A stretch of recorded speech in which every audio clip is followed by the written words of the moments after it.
ফোকাসের নেশা। কারো যদি ফোকাসের নেশা হয় তাহলে সে জীবনে যা চাইবে তাই পাবে, ঠিক সাব্বির নামের এই ছেলেটির মতো। বন্ধুরা, তুমি যখন এই ছেলেটির গল্প শুনবে তখন তুমি হতবাক হয়ে যাবে এবং তুমি এটাও শিখে যাবে যে কোনো কাজে কিভাবে ফোকাস করতে হয়।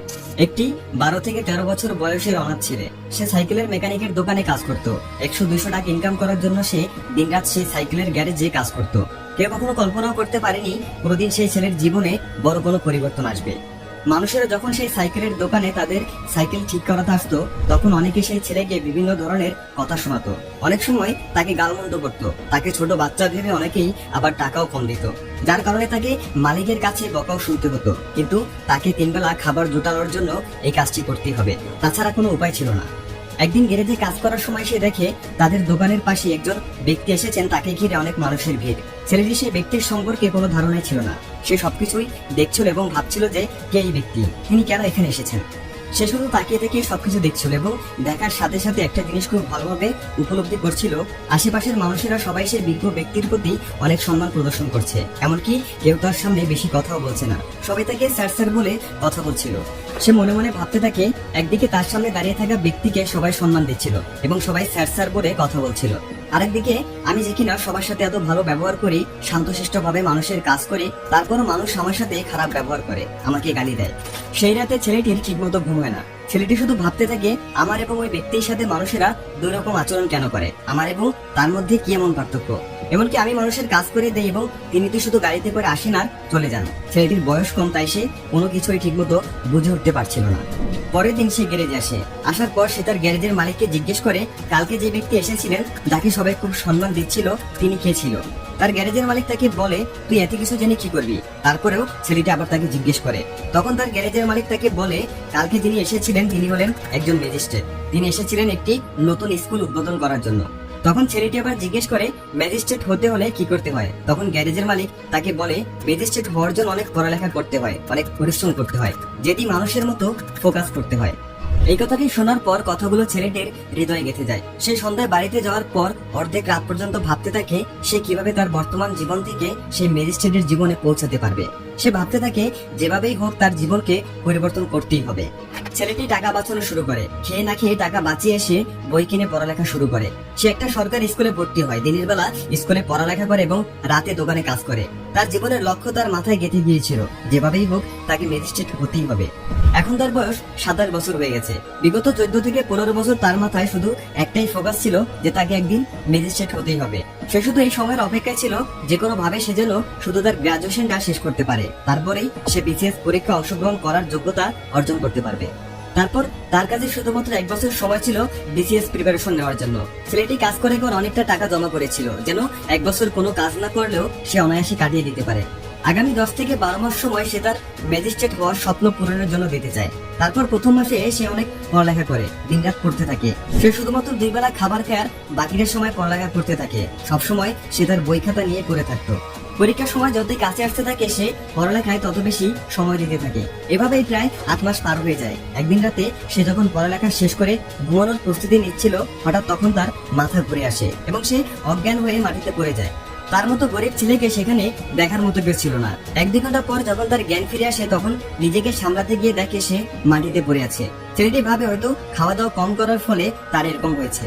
তার অল্প কিছু খাবার ছিল, সেটা খেতে শুরু করে। 1-2 বার মুখে খাবার দেওয়ার পরে সে বমি করতে শুরু করে। সারা রাত সে বমি করতে থাকে। সেই রাতে কোনো মতে কিছুক্ষণ ঘুমানোর পরে পরের দিন সকালে যখন তার ঘুম ভাঙে তখন তার পেট ব্যথা করতে শুরু করে। কিন্তু সে বিষয়টা এড়িয়ে চলে এবং আবার সে প্রতিদিনের মতো নিজের কাজ আর পড়ালেখায় মনোযোগ দেয়। দিন পেরিয়ে সন্ধ্যা হয়ে গেছে, এখনো তার পেটে ব্যথা আছে। তাই সে বাইরের ওষুধের দোকান থেকে কিছু ওষুধ নিয়ে আসে এবং কিছু খাবার খেয়ে ওষুধগুলো খেয়ে আবার পড়ালেখা শুরু করে। পরের দিন 7 থেকে 8 ঘন্টা পড়ালেখা করার পর সে কিছুটা স্বস্তি পায়। তারপর সে একটু সন্ধ্যায় বাইরে হাঁটতে বের হয়। ধীরে ধীরে এভাবেই সময় পার হচ্ছিল। পরীক্ষার আর মাত্র 1 মাস বাকি। এই সময়ের জন্য সে 14 থেকে 15 বছর অপেক্ষা করেছে। হঠাৎ আবার একদিন তার পেট ব্যথা শুরু হয়। এবার তার পেট এতটাই ব্যথা করতে শুরু করে যা সে সহ্য করতে পারে না। তাই তার মন না চাইলেও ডাক্তারের কাছে যেতে হয়। সে যখন ডাক্তারের কাছে যায়, ডাক্তার তাকে কিছু টেস্ট করতে বলে। সে ওই টেস্ট করার পর এটা জানতে পারে যে তার কিডনিতে পাথর হয়েছে। এই কথা শোনার পর তার অনেক বড় ঝটকা লাগে। ডাক্তার তাকে বলে তুমি অপারেশন করাতে পারো, অথবা আমি কিছু ওষুধ দিচ্ছি, এগুলো খেতে পারো। ওষুধ খেয়ে তোমার ভাগ্য যদি ভালো হয় তাহলে তোমার কিডনির পাথর গলে যেতে পারে, কিন্তু যদি অপারেশন না করো তাহলে তোমার এই ব্যথা সহ্য করতেই থাকতে হবে। সে ভাবতে থাকে আমি অপারেশন করার টাকা কিভাবে জোগাড় করব। আমার কাছে তো অপারেশন করার মতো এত টাকা নেই। যা কিছু টাকা জমিয়েছি তা যদি অপারেশন করার পেছনে খরচ করি, তাও অপারেশন করার জন্য আমার টাকা কম পড়ে যাবে। তাহলে আগামী 1 মাস আমি কি খাবো, পরীক্ষা কিভাবে দিব? এইসব কথা ভেবে সে কিছু ওষুধ নিয়ে বাড়িতে ফিরে আসে। সে সৃষ্টিকর্তার কাছে শুধু এটাই দোয়া করতে থাকে, অন্তত আরেকটি মাস তার যেন কোনো সমস্যা না হয়, যেন সে পড়ালেখাটা ঠিক মতো চালিয়ে যেতে পারে। কিন্তু সৃষ্টিকর্তা তার জন্য হয়তো অন্য কিছু ভেবে রেখেছিল।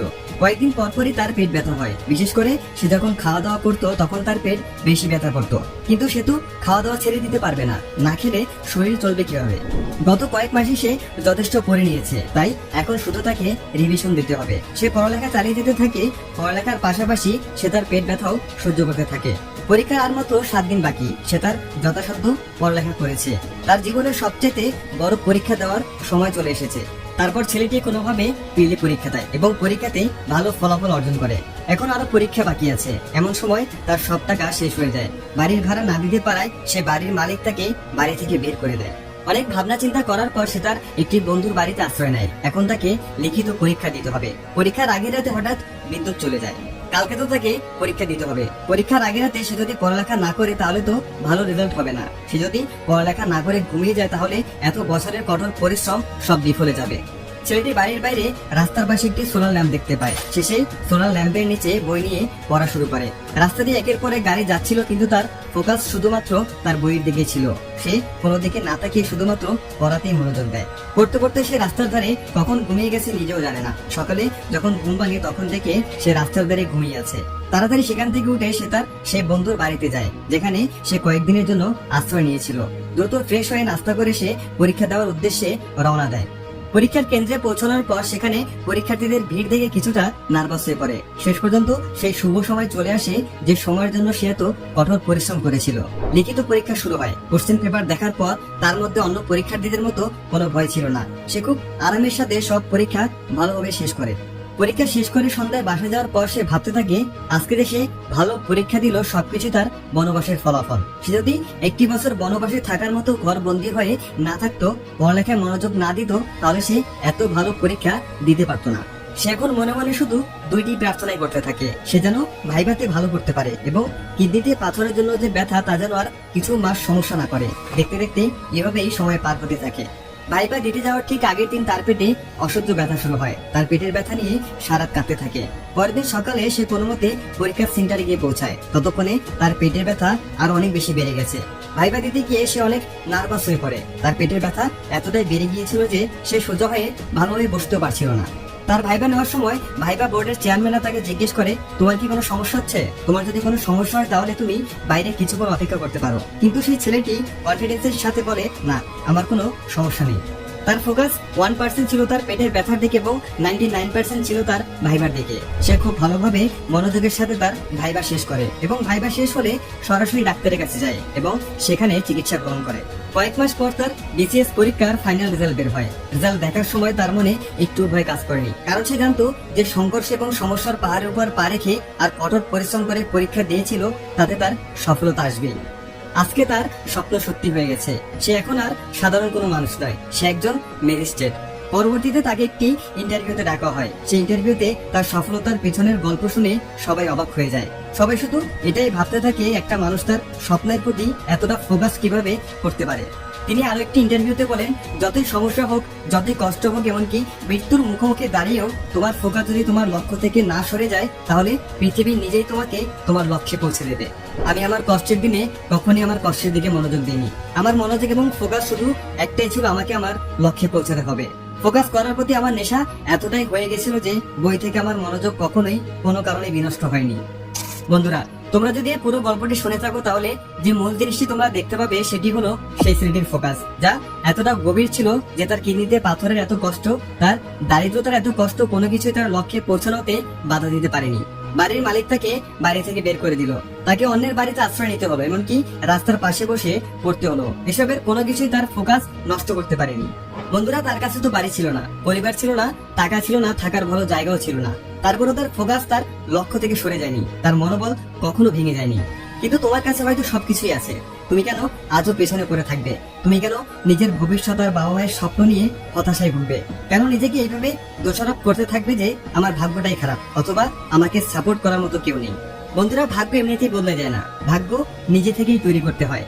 জীবনে ফোকাসটা এতটা জোরালো হওয়া উচিত যাতে সামনে যতই ঝড় আসুক, যতই বন্যা আসুক, যত অসুবিধা আসুক, লক্ষ্য থেকে ফোকাস যেন সরে না যায়। এরকম ফোকাসের নেশা যদি তোমারও হয় তাহলে পৃথিবীর কোনো কিছুই তোমাকে সফল হওয়া থেকে আটকাতে পারবে না। তো বন্ধুরা, ভিডিওটি ভালো লাগলে তোমার বন্ধুদের সাথে শেয়ার করো।